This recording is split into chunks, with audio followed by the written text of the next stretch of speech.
I had somebody on my comments keep talking about how I'm like really Chinesey.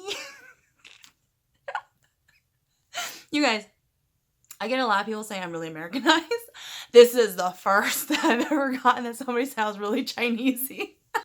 Welcome back, you guys. I'm Tassie, and this is one of my Ghosty Update vlogs. Thank you, you guys. I had a wonderful Thanksgiving. I hope you guys did too. I also had a wonderful Black Friday. I got everything I wanted. Moving on, though. So, as promised, in this video, I'm going to be talking about sleep paralysis or getting slept on. In Hmong, we call it matjua. So, what is my actual opinion on this? Oh, and I'm also going to answer some random questions that I've been asked lately. So, what is my honest opinion about sleep paralysis? One, I honestly believe it is a connection to something more than just having sleep paralysis. And the reason why I'm saying that is I'm going to talk about my own experience that I've had. But for sleep paralysis, the whole theory behind it, if you understand the theory and what doctors are saying, what happens, right? So basically you wake up before your body does. Your mind has awoken, and you may open your eyes or you may not be able to open your eyes, but most of the times people can, right? But they can't move their arms and their legs, and they'll sometimes feel this pain or this numbness on it. And the theory behind that is that because you can't move your body, your mind is creating something about why you can't move your body, not the fact that it hasn't caught up. It's trying to rationalize it, and that's when a lot of people have seen really horrific things coming at them, climbing on top of them, etc., right? But why is it that when you are yelling and swearing at the thing that it leaves you? I'm just saying. So that is the theory behind sleep paralysis. Now for me, and this is why I believe it's more than that. When shamans like myself, whenever we enter the spirit world, our body doesn't go with us, okay? It's all part of your mind. It is a subconscious level that you have, and that is what enters the spirit world. So that is why I believe with sleep paralysis, it is more than just that your mind woke up before your body. Yeah, that can happen because sometimes people, their mind does wake up before their body and nothing scary comes out, okay? They can just feel their body in numb, like it's like a numbing pain because you haven't fully woken up yet. And you just wait for your numbness to go away and your arm to come back and feeling, and then you're okay. So that's sleep paralysis to me. Like, that is sleep paralysis. When you don't see something coming and crawling on top of you, okay? So, my experience, and the reason why I think it's something more than that. And I'm going to be honest, it's only ever happened to me once, okay? You would think with all of the crazy experiences I've had, it's only happened once. And this is when I was turning 29. I was really like in my late 28s, right? Eights, like there's more than one of them. I'm sorry, I was like 28, but I was almost turning 29. This is when me and my boyfriend had just started dating. It's a couple months in, and I remember it was summertime.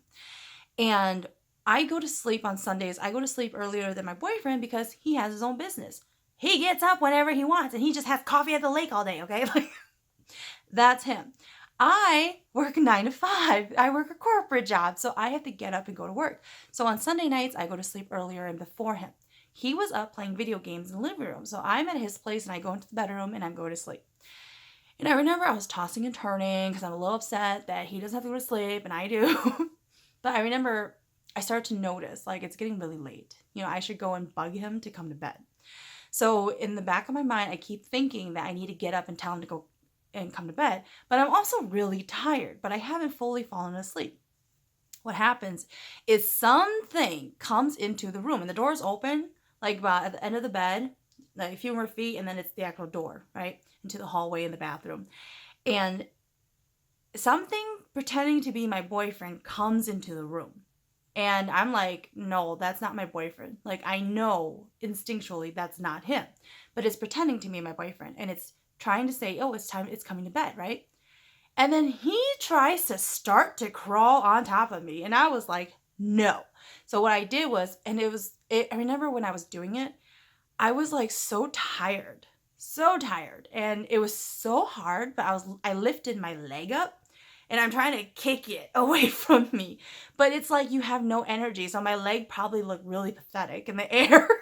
And I'm trying to kick it to like not come near me because I know that's not my boyfriend. And then all of a sudden that thing, whatever it was, it leaves the room. And I'm like, okay, you need to get up and you need to go get your boyfriend right now. So I get up and you leave the bedroom, you go into the hallway, and then you come across, it's like the kitchen, entryway to the kitchen, and then there's a huge dining room, and then the living room is way at the end of the house. And when I turn from the hallway and about to enter the dining room, my boyfriend is floating in the air.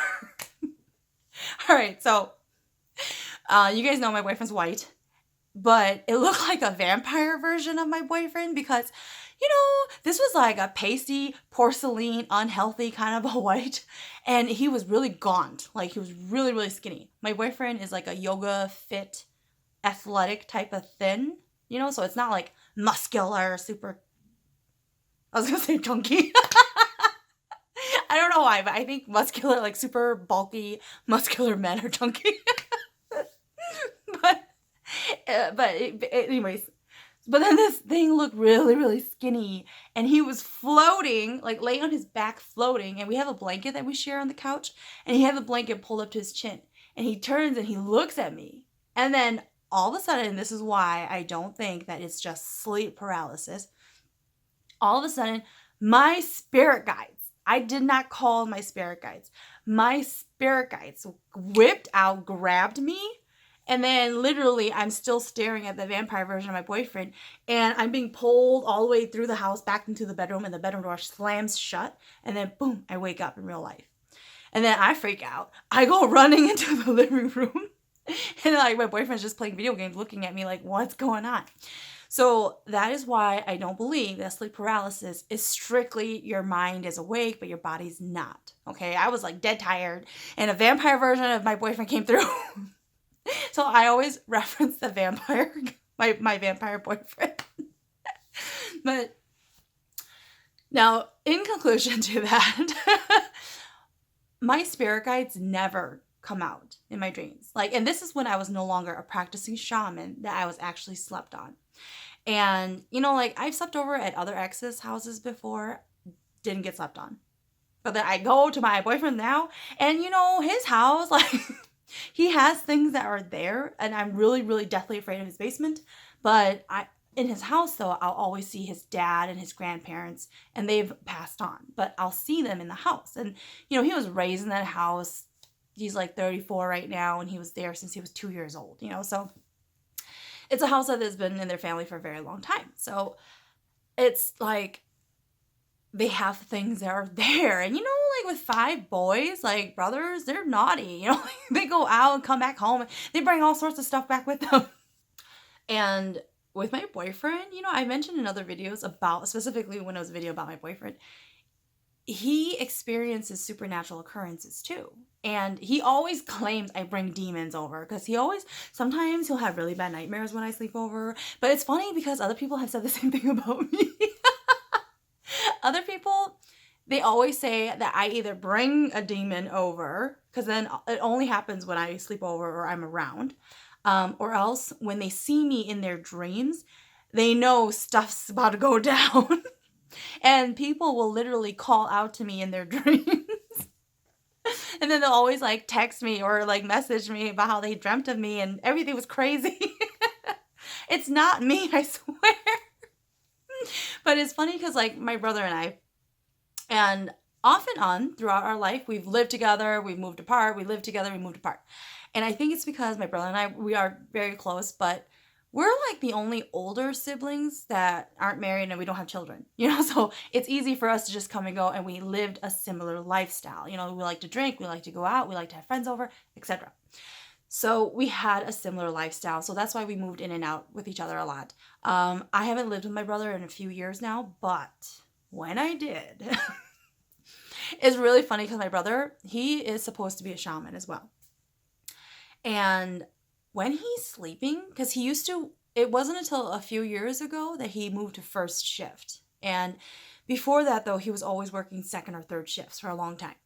And I remember, if I come home and he's sleeping because he has to go to work in a while, if I hear, anything that has a rhythmic to it. Like, water dripping from the faucet over and over, and it's making the same noise. If the fan is on, but it's kind of hitting something and it's making a repetitive noise, I'll quickly go and I'll turn it off. Or I'll shake the fan to make that thingy go away. Or I'll purposely knock something over to create a separate noise. Because my brother, when he sleeps and he hears a repetitive noise, it brings him into a trance. Kind of like when shamans, they have a gong and they're hitting it.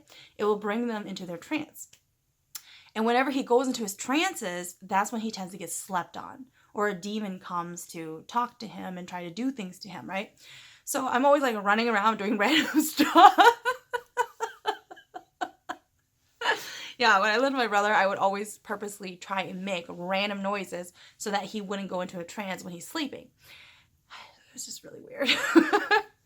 But, it's funny because with my brother, before I moved out and I moved to Uptown, we lived in West St. Paul. And in his house, for Hmong people, those who follow shamanism, we do this thing whenever we move into a new place. It's called cheche, which is basically sweeping of the house. Other people, they also do a similar type of ritual. Some people use sage and they walk around with it smoking everywhere, to get rid of any bad spirits, right? The problem with cheche is that it only works with certain spirits. It doesn't work with all of them. Basically, something that's really strong or demonic, you can't get rid of it with cheche ritual, okay? I don't care who's telling you what. You can throw all the pepper you want at it, okay? So, I remember when I was checheing, okay, because those who sweep houses, right, you do not have to be a shaman to do it. Somebody could just teach you how to do it, and then you could do it. And I remember, this is when I was no longer a practicing shaman. I was doing it. And I get to the basement, and there's a weird basement where it has these extra rooms for storage that you could build storage units. And I was just towards the corner because I'm I'm not going near that corner. It's not going to get rid of it anyways. So my boyfriend in his basement, he has a similar airy type of feeling. Sometimes we'll put pizza in his freezer down there and I get really scared. I'll start running, getting the heck on out of there. It's just really creepy. But at my brother's place though, back to my brother, before I moved out, it was the months leading up to me moving out, it was really weird, you guys. I was losing sleep like crazy. And what was happening was I was sleepwalking. I have a thing of sleepwalking sometimes. But what was happening was I would wake up and I would be dead tired. And I get really crabby when I'm tired. Anyways, and so what happened though was, throughout the day, I'll have these memories of me doing really weird things. I'll always have memories of me going to sleep. And then all of a sudden I see myself whipping my blanket off of me and I leave my room. And then I don't know what happened after I leave my room. But then I started having memories of me standing in a corner watching my brother sleep. Back then, I didn't know why I kept doing it. I'm asleep. I don't know why. But then it's I would always go into a corner and I would watch my brother sleep, for hours into the night. And then I would make my way back to bed and I would go back to bed. And the reason why I kept doing that, I knew something was coming for my brother. So I kept getting up to stand guard so that whatever was trying to come from my brother wouldn't come. So then what happened? Okay, I was literally sleeping and it was the sun was up, because it's summertime. And I remember it was right before my alarm hit. But I was sleeping and sometimes I sleep with my eyes open. I'm really weird. I don't know how my boyfriend puts up with my weird habits. I sleepwalk with him all the time too. But anyways, a lot of times I'll be sleeping, but my eyes are open and I'll see all these spirits doing all sorts of random stuff in my room. And then all of a sudden my alarm will come on and then I'll do a long blink and then I'll be up. But then I'll remember myself with my eyes open, watching everything happen. Anyways, so what happened was I was sleeping and the sun was out and I remember my eyes were open and I was staring and there was this old white guy. He had if anybody knows the radio channel KDWB, they have this psychic on there called Gary Spivey, right? Gary Spivey has this white huge thing of hair, and I think it's a wig, but it's like really long and it's white. But this old guy, he was sitting in the corner. He was hunched, crouching in the corner, looking at me, and he had all this hair. And I remember I was like just sleeping there, and my eyes were open, staring at him. And then all of a sudden, right before my alarm went off, I opened my eyes again. I realized I'm staring at him, and he realizes I realize that I can see him, and what he does is he's just like like right to my face, and like he scared me. So that guy, he did it twice. He just wanted something. I can't remember what he wanted, but eventually I allowed him to tell me what he wanted. But he was really, really creepy. But after the second time, I finally allowed him to talk to me, and then I found out what he wanted. So he hasn't had, and my brother and them, they haven't experienced anything since I moved out. I don't know. My brother's always saying I don't know. But you know, like for my brother, he gets a lot of really crazy sleep paralysis stories as well. It's very, very crazy, especially when you know you're awake and it's like right there in front of you. And I don't know. That stuff's scary. Like, it's only happened to me once. I don't need it again. I'm good. Like, it was just weird that it happened that one time when I was at my boyfriend's. All right, random other questions I've gotten since my other videos. Thank you guys for your questions. It helps, gives me something to talk about for you guys. So I was asked about, if you're supposed to be a shaman, but you choose not to do it, like what's going to happen to you, right? A lot of times, especially if you're a new age shaman, so it's really going to depend. Janeng Lao, the old style, they have the physical illnesses. And the reason for that is because they don't actually have the Kuaning, the spirit guide type, that can cause the mental aspect of the illness, okay? And with the Ninglo, their style, it's a gut feeling, it's an instinct. Like, they'll know. And that's why they face the terrible illnesses and the terrible sickness, okay?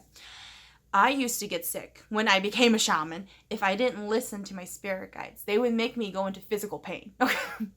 Now, for the Ningxia type, the type who are more like clairvoyant, right? They will face a lot of the mental illness types. Schizophrenics. You'll hear voices. You'll see things. Your emotions will be everywhere, just random. Other people who have split personalities. A lot of everything like that could all be jumbled up into one person. And, some people consider it possessions. Some people consider that they've gone crazy. And it's because they don't know how to control their spirit guides. And that's why it happens to them. So that could happen. So, I just accepted my craziness. I never really thought I was any different from other people. It wasn't until I started getting the feeling I shouldn't tell people things. I shouldn't say certain things because they don't understand. They don't know what I'm going through, etc.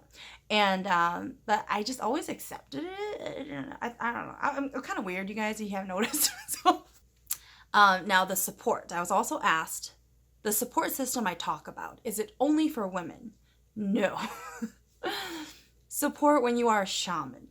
It is required for a man and a woman, all right? So I understand a lot of people, they struggle with having the family support. Maybe your family goes to church. Maybe you come from a broken family. Maybe you don't have a traditional family. Number of reasons, right? Maybe you don't have any family. The support does not have to be your actual family, all right? It is recommended that it's just somebody who knows the traditions. And you guys, tradition is not religion, all right? So, the underlying reason why you need support, because let's say I'm going to bring that pig, I'm going to kill that pig, do the ceremony, get down, cook, cut up that pig and cook him, and then I'm going to give thanks to my spirit guides, right? You could do that. If you have all day by yourself, you could do it. The underlying reason why you need support, it's for your teacher, all right? So my own teacher taught me, yelled at me, that there are only certain types of students I should take.